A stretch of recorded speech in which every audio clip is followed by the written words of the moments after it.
ஆய்வு செய்யாமலேயே கொரோனா தடுப்பூசி போட்டார்கள். அதுபோலத்தான் கமலா பூஜா என்ற 2 நெல் ரகங்களை நம்மிடையே புகுத்தி இருக்கிறார்கள். இதனுடைய விளைவுகள் கண்டிப்பாக மனிதர்களுக்கு, இதனை சாப்பிடுபவர்களுக்கு புற்றுநோய் வரும், மலட்டுத்தன்மை உண்டாகும். விதைகள் அனைத்தும் பன்னாட்டு கம்பெனிகளின் வசமாகும். அதனால் விதைகளை அதிக விலை கொடுத்து வாங்க வேண்டி வரும். கங்கையையும் காவிரியையும் இணைக்க வேண்டும். அப்படி இணைத்தால் தண்ணீர் பஞ்சம் தீர்ந்துவிடும். ஆனால் அதையெல்லாம் செய்ய மாட்டார்கள். ஒரு 30 ஆண்டுக்கு முன்னால 8 புள்ள 10 புள்ள பிறந்தது ஒவ்வொரு வீட்லையும். இன்னைக்கு குழந்தை பெற்றுக்கிறதுக்கு இன்னைக்கு மருத்துவமனைக்கு போனோம். ஒரு அணு உலையில ஒரு கதிர்வீச்சு லீக் ஆயிடுச்சுன்னா அதை கட்டுப்படுத்த முடியாதோ அது போலதான் இன்னைக்கு ஒவ்வொரு ஊர்லயும் காளைகள் இல்லை. பசுமாட்டுக்கு என்ன பண்றாங்க? சினை ஊசி போடுறாங்க. இந்த நிலைமையை செஞ்சது நாம அப்படிங்கிறதுனால இன்னைக்கு நம்ம குழந்தை பெற்றுக்கிறதுக்கு லாய்க்கு இல்லாம ஆகிறோம். அதனால நமக்கு சினை ஊசி போடக்கூடிய சூழலுக்கு வந்துருச்சு.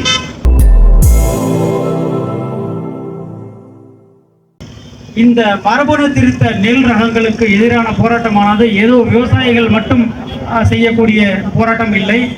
இது அரிசியை சாப்பிடும் ஒவ்வொரு மனிதரும் செய்யக்கூடிய போராட்டம். ஒவ்வொருவரும் எதற்காக இந்த மரபணு திருத்த நெல் ரகங்கள் நம்மிடையே புகுத்தப்படுகின்றன, அதனுடைய விளைவுகள், அதனுடைய தீமைகள் என்னென்ன என்று ஒவ்வொருவரும் தெரிந்து கொண்டு இதனை எதிர்க்க வேண்டும்.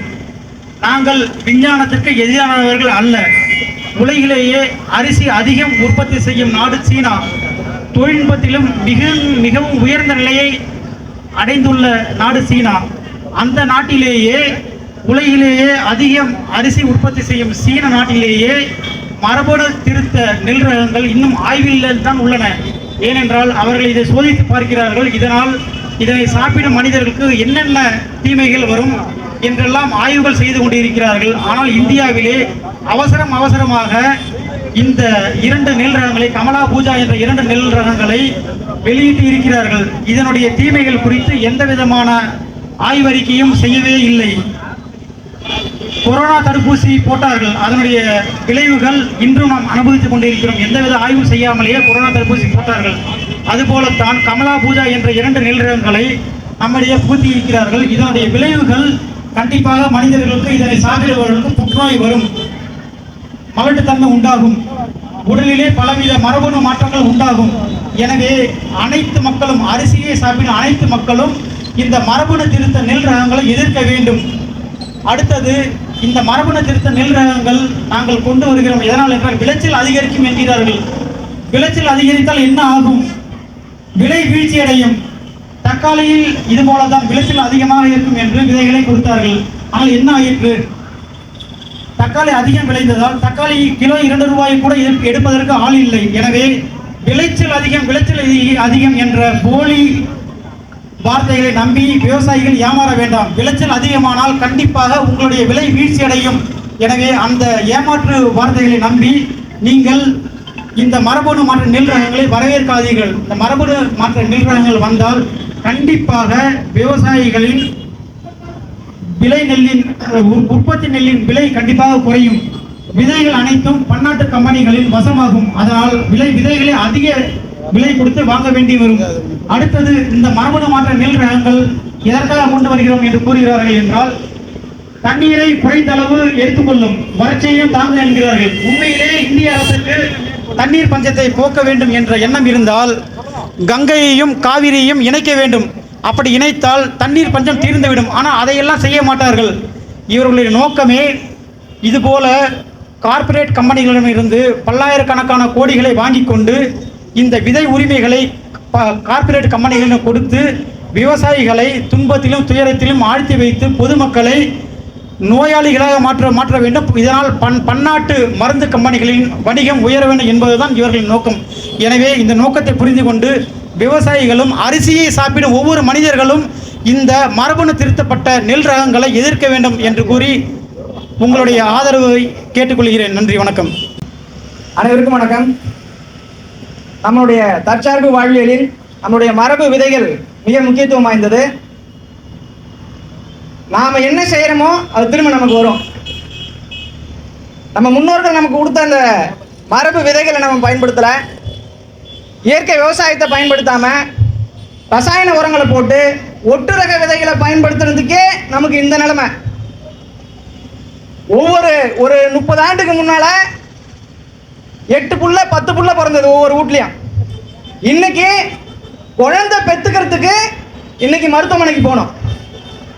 காரணம் என்ன அப்படின்னா நம்மளுடைய உணவு மாறிச்சு அப்படின்னா அடுத்த தலைமுறையே மாறி போகும். ஏன் அப்படின்னா இந்த உடலை வச்சுதான் நம்மளுடைய வாழ்க்கையே இயங்குது. அப்ப உணவுக்கு ஆதாரம் உணவு, அந்த உணவுக்கு ஆதாரம் நம்மளுடைய மரபு விதைகள். ரோட்ல போயிட்டு இருப்பாங்க, தக்காளி வித்துட்டு இருப்பாங்க. என்ன தக்காளின்னு சொல்லுவாங்க? நாட்டு தக்காளின்னு சொல்லுவாங்க. நெசமா நாட்டு தக்காளியா? நாட்டு தக்காளி அதே நாட்டு தக்காளி 10 ரூபா 50 ரூபா 100 ரூபாங்கிறாங்க. நாட்டு தக்காளி கிடையாது. ஆனா நாட்டு தக்காளி போல. அதே போல இன்னைக்கு செறிவூட்டப்பட்ட அரிசி வந்துருக்கு. அந்த செறிவூட்டப்பட்ட அரிசி நம்மளை கேட்டு நமக்கு ஊட்டு வருமானு கேட்டா வராது. ஒரு தடவை அதை அனுமதி கொடுத்துட்டாங்கன்னா அதை நம்ம கட்டுப்படுத்த முடியாது. எப்படி ஒரு அணு உலையில ஒரு கதிர்வீச்சு லீக் ஆயிடுச்சுன்னா அதை கட்டுப்படுத்த முடியாதோ அது போலதான் நம்ம என்னைக்கு இந்த மரபு விதைகளை தவிர்த்து ஒட்டுரக விதைகளையும் சரி மரபணு மாற்றம் செய்யப்பட்ட விதைகளையும் சரி அனுமதிச்சோம்னா நாளைக்கு நம்மளுக்கு அது அழும்பு. இதுக்கு எப்படி நம்ம உதாரணமா சொல்லணும்னா கரெக்டா விளைச்சல் இல்லைங்கிறாங்க. விளைச்சல் ஒரு கை மாப்பிள சம்பா சோறு திங்கிறதுக்கும் ஒரு குண்டா ஒட்டுரக பிபிடி சோறு திங்கிறதுக்கும் சமம். இன்னைக்கு கொரோனா காலத்துல நமக்கு உண்டான தீர்வே நம்மளுடைய மூலிகை உணவுகளும் நம்மளுடைய மரபு அரிசியும் இயற்கையில் விளைஞ்ச பொருட்கள் தான் உதவி பண்ணுச்சு. ஒரு உடம்பு சரியில்லைன்னா ஒரு நாட்டுக்கோழி அடிச்சு ரசம் வச்சு குடின்னு சொல்றான். யாரும் பிராய்லர் கோழி அடிச்சு ரசம் வச்சு குடின்னு சொல்லல. ஒரு ஆட்டெலும்பு அடிச்சு ரசம் வச்சு குடின்னு சொல்லல. அப்ப நமக்கு உண்டான சிக்கலுக்கான தீர்வு நம்ம முன்னோர்கள் நம்ம கிட்ட கொடுத்துட்டு போன விதை. அது மரபு விதைகள் தான்.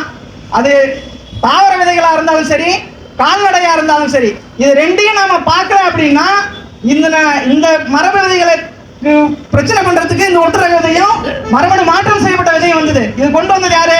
இந்த மனுஷன். அப்ப அதே போல இன்னைக்கு ஒவ்வொரு ஊர்லயும் காளைகள் இல்ல.